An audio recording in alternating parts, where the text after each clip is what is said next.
May the words of my mouth, may the meditations of our hearts bless God's name this morning. I want to start out by just telling you a little story about when Jane and I got married. The day after we got married, we spent the entire day in the car. We lost an hour the night before because it was the time change.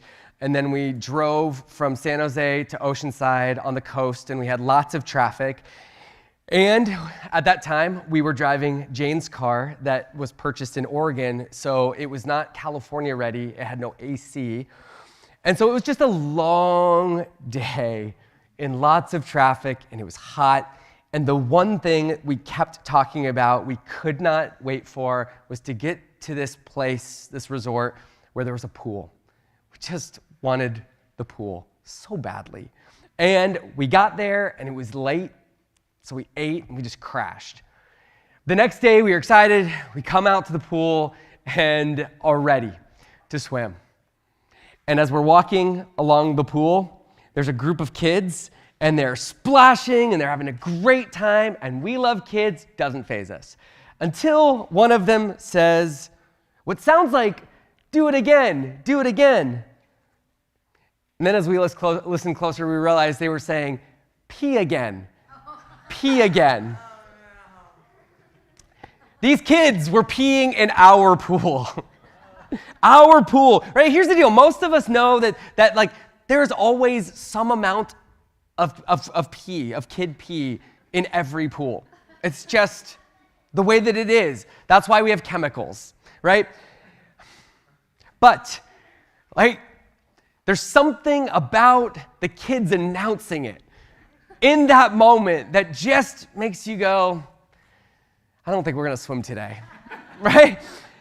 Have you ever found yourself in a situation like this where you're ready for water, for what water offers, something refreshing. You desperately want it. And maybe it's not just to go in the water, but maybe it's just to drink it. You need your thirst to be quenched, to be refreshed. Back in Kansas City, I was on a long run, and I was training for my first marathon, and it was summer, and the heat and the humidity was high, and I didn't know how to handle humidity. And so I didn't take enough water with me. I actually took no water with me. Didn't find out till later that this was super dangerous. But I find a drinking fountain at the park that I'm running by, and I'm so glad for it, right? Because just a few minutes ago, I had stopped sweating. So I was getting nervous. As I come up to this fountain, have you ever seen a fountain like this? The bowl, it's just nasty.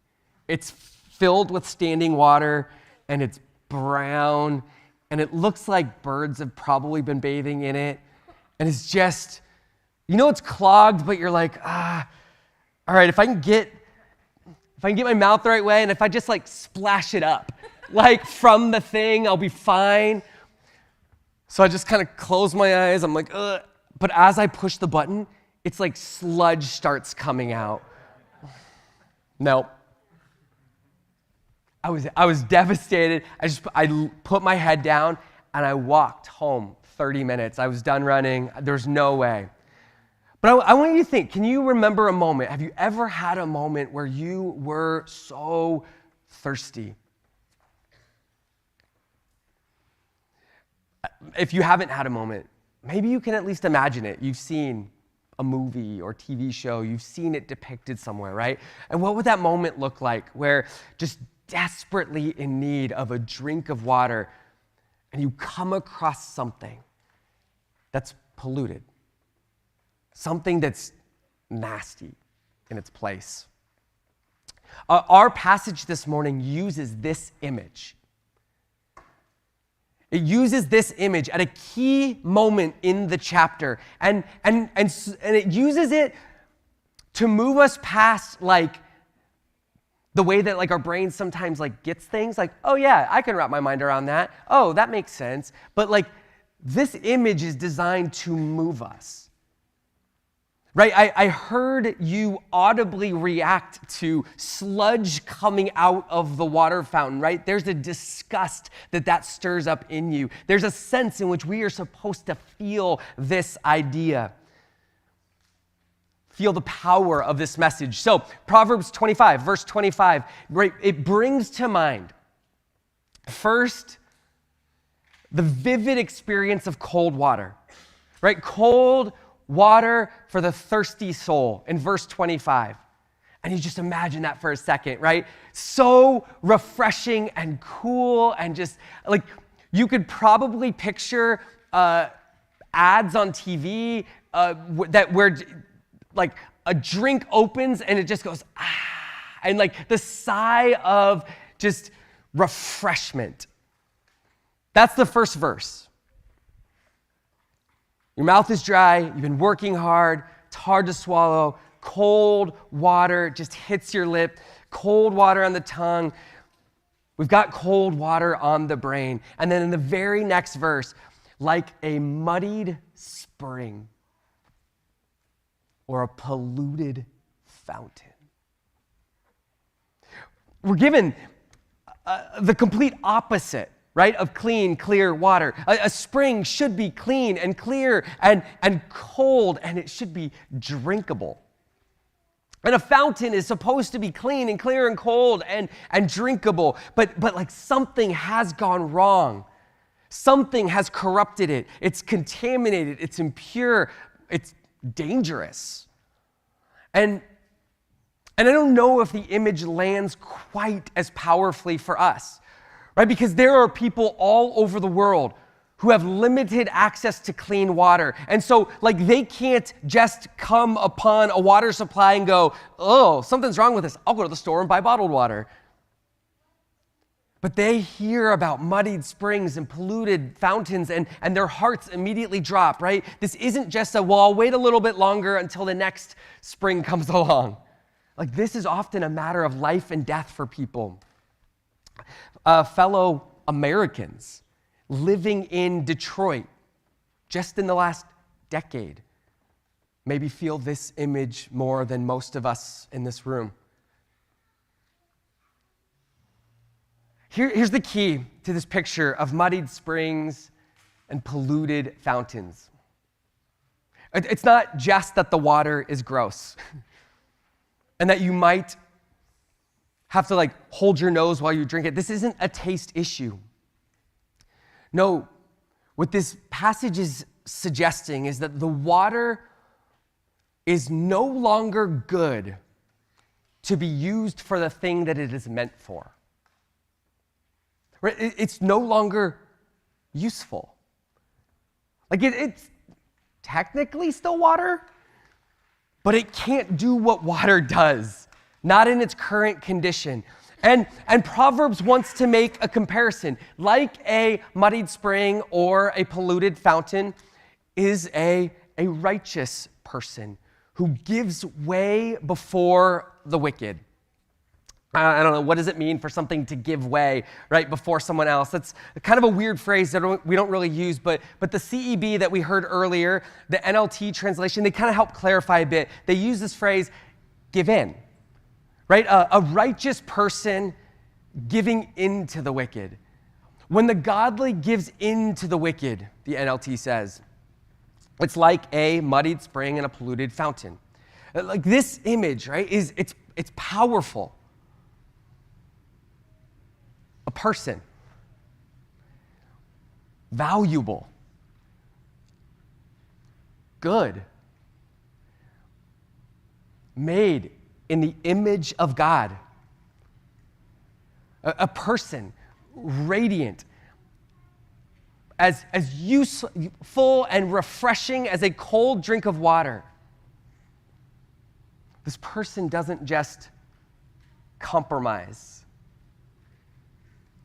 It's not about just making a bad decision, but they become muddied, polluted, so that they're no longer good for a drink, right? They no longer reflect God's image. They are no longer able to be a blessing to their neighbors. They're no longer useful for the thing that God made them to do. Our passage this morning is filled with little images just like this, things that don't do, things that can't do anymore, the one thing that they were made for. A king has one job.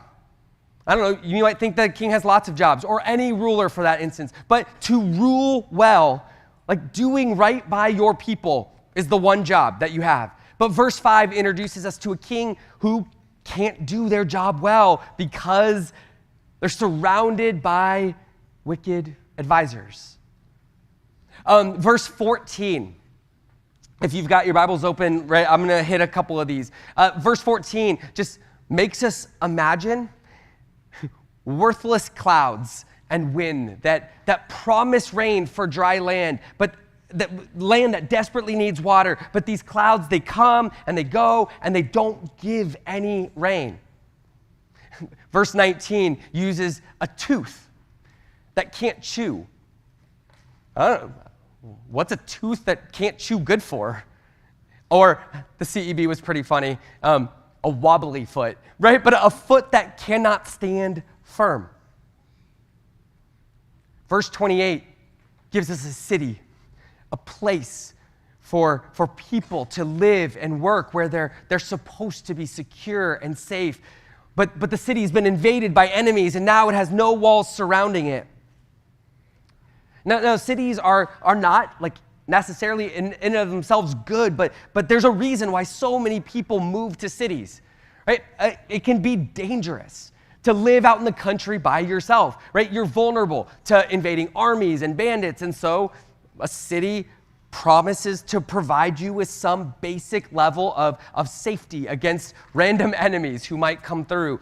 The city wall is that promise. And so, a city without a wall, right? If the invaders have already broken in, what is the city good for? So, water and kings and clouds and teeth and feet and cities, all of these are made by God for a purpose. But what happens when good things are polluted and muddied? What good are they? What purpose do they serve? All of these images help us reflect on people who were made to be good for something. But more specifically, these images help us reflect on ourselves. Like, what happens when you are polluted and muddied? Like, what good are we to our neighbor, to the world, to God? What purpose do we serve? Proverbs 25, what we just heard Jen and Beck read for us, is a meditation on what it means to be useful to God. Right? Because we were made not to just exist, not to just live for ourselves, but to be useful in God's good world. Like, we have a role to play. But when we are polluted or muddied by the ways of the world, we find that we lose our usefulness. We're no longer of any good or benefit to our neighbors. To give us one more image to maybe help us resonate with this, get it. Just consider a vine that you would plant in your backyard for food. A vine is useful, right? If it grows fruit that you can eat and that provides some nourishment to you and your family, that's what the vine in your backyard for food is good for. That's why you put it there. That's what it means to do. But that vine is not useful if it doesn't grow any fruit. So no fruit is a bad thing. Or the fruit that grows is toxic or rotten or simply lacks any nutritious value. The Apostle Paul tells us that when we are fully alive, when we are like refreshing water, When we are like drinkable water, we are like a vine that produces good fruit. Love is the first fruit of a pure, holy life marked by God's Spirit. Love, right? The central command from God is love. Love God and love your neighbor. And a useful life is a life that loves neighbors with God's love. And so here's where it's funny, because we come across a couple neighbors in this passage. Verse 17 tells us that we can be an annoying neighbor. Actually, that if we are always bothering our neighbors, can I just tell you, there was a kid in my neighborhood who, whenever you saw him coming, you ran to your parents and you were like, please tell him I'm not here and I can't go out. This is the kid that Proverbs is warning about, being this kind of presence, because if we're always bothering our neighbors, if we can't take a hint that we've overstayed our welcome, that we are too much, our neighbor will get full of us. Notice what was just before. If you eat honey, you will be full and you will vomit. The very next line is, our neighbor will be full of us and despise us. They think of, right, every obnoxious TV neighbor, next door neighbor in every show that you've ever seen. But, right, consider this. If our neighbor hates us because we're an annoying neighbor, well, we've become unuseful to God in his most important command to us. Love is not just something that we force on our neighbors, right? Like, it actually takes them into account. It pays attention to who they are and what they need. It shows up, but not demanding, not overbearing, not requiring them to accept your presence in their space all the time. Love requires some discernment and attentiveness and relationship. And we should be like refreshing water to our neighbors, not a muddied spring. Joy is the second fruit of a useful life. This shouldn't surprise you. This is one of those like duh moments, right? We should be joyful people, right? There is so much for us to have joy about. We are loved by an infinite God who gave his son for us. Like, there is so much reason for us to be people of joy.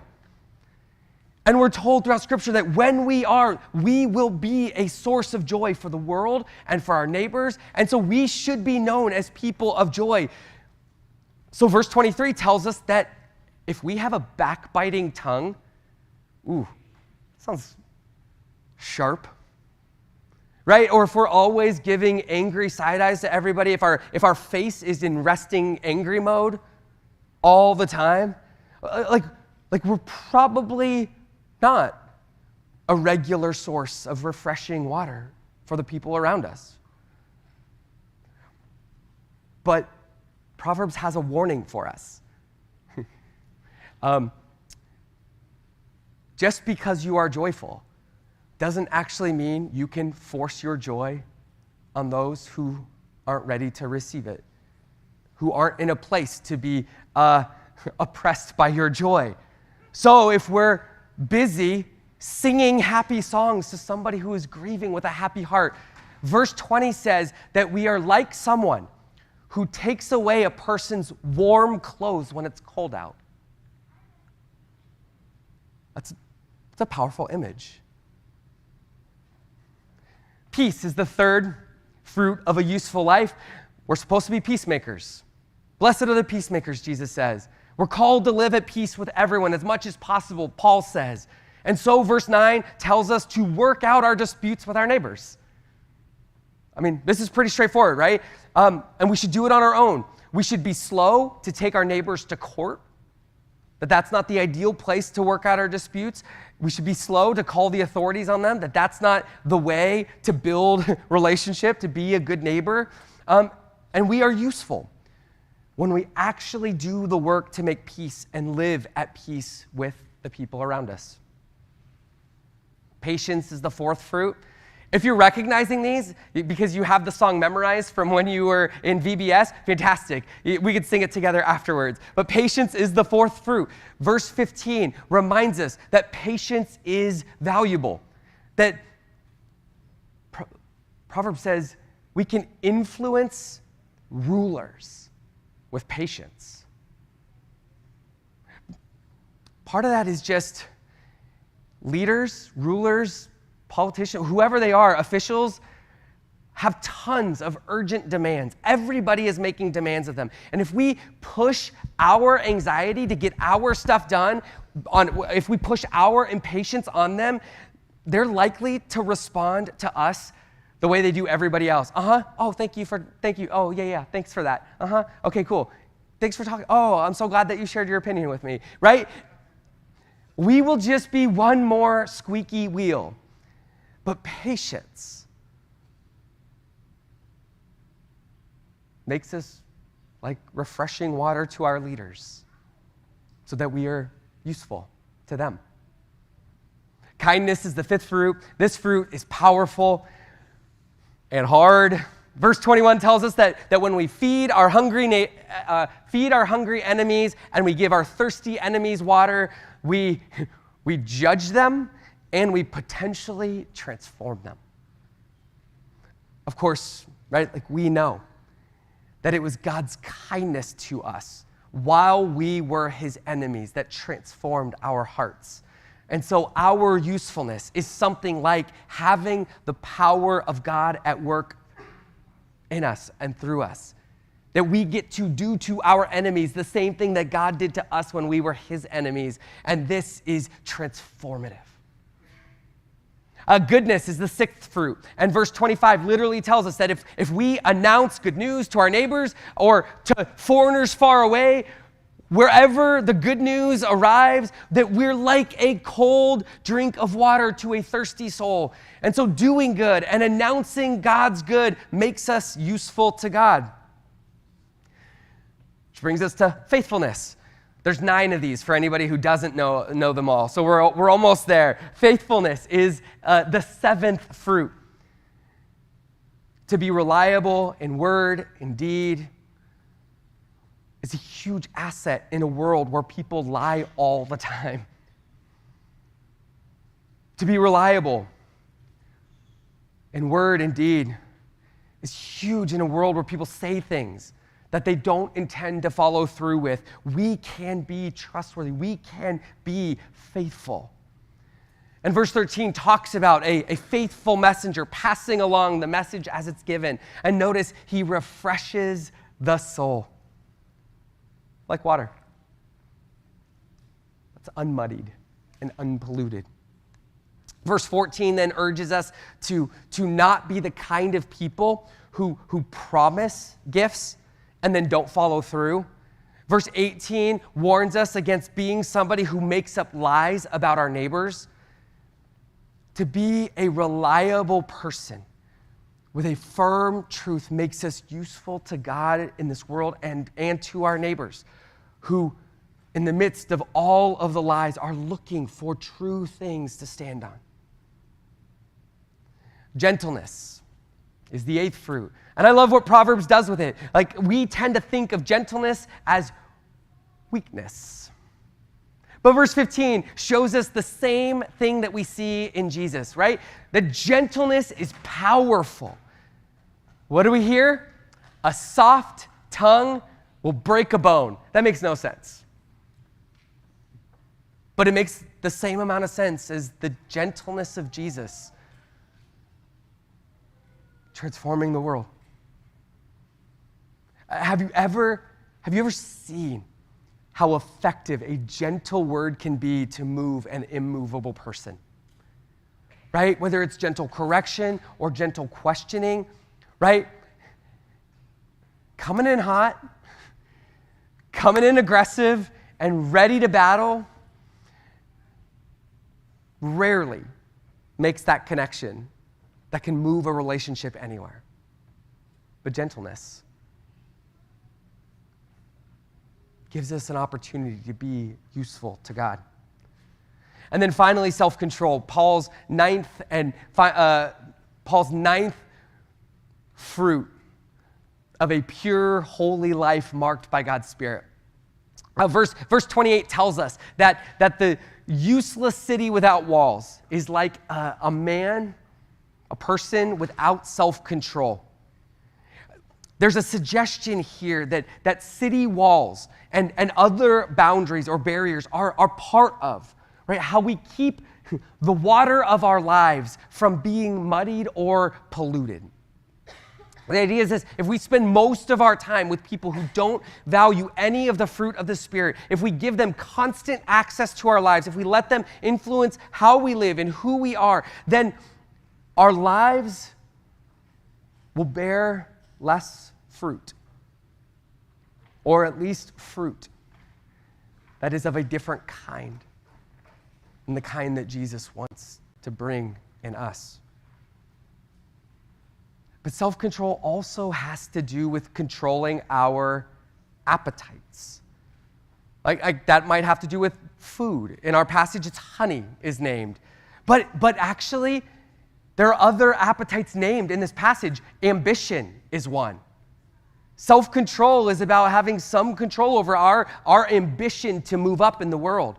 Or greed, our desire to accumulate more, or glory, our looking around and wanting to be higher than others. Self-control is even about our emotional reactions to whatever happens.